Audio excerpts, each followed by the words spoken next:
Lenta scorreva la Piavesella, che della nostra via è la gran stella.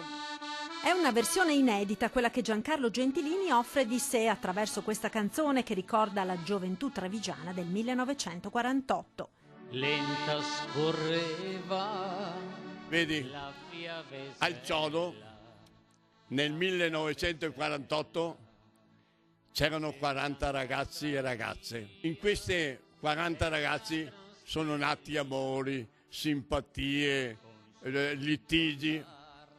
E un giorno decidemmo una cosa: perché non creiamo un inno, una canzone per la gioventù e la Piavesella del 1948? Allora diversi si offrirono, ma chi rimase col cerino in mano?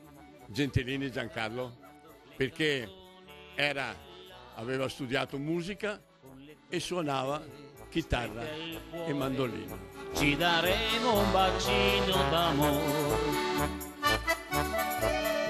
Fu così che il giovane Gentilini si mise al lavoro, ne nacque questa canzone che ora, a quasi 70 anni di distanza, con la collaborazione del maestro Giorgio Fava, è stata registrata affinché quello spaccato di gioventù trevigiana non andasse perduto. Nella speranza che piaccia, perché quello è il pezzo della nostra gioventù del 1948. E adesso ascoltatela. È la banda tarata, è la banda tarata, con la sua bella gioventù, sempre avanti,